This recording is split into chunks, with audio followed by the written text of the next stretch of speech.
Good evening. NHS patients with mental health problems are to be treated by virtual reality therapists in a new project.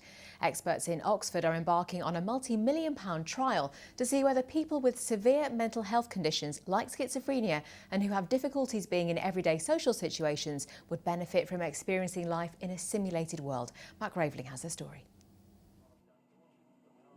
For people who mind the train, could this train the mind? Can building up confidence in a virtual world give people the reassurance to take a step back into reality? Well, this London tube is in fact based here at the Warneford Hospital in Oxford, where a team have just won £4 million to develop this technology. Virtual reality, which they hope might be able to help people with severe mental health problems. And the dream is that one day it may become standard practice on the NHS. Virtual reality treatments are potentially transformative for people. What they do, you can take people back into the situations that trouble them and coach them how to overcome their problems. And what we find is that the learning that you make in VR transfers to the real world. But people with strong fears are much happier going into virtual simulations because they know they're not real.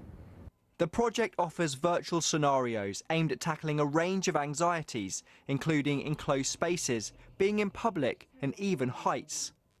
Run by 15 different organisations across the country, including Oxfordshire NHS Trust and Oxfordshire University, it's hoped the software will not only allow users to safely face their fears, but a virtual coach could help with the UK's lack of psychiatrists. Meet Nick. One technique that you could try is to imagine you're someone who is super confident around heights. Research shows that mixed anxiety and depression is the most common mental disorder in Britain, with 7.8% of people meeting criteria for diagnosis.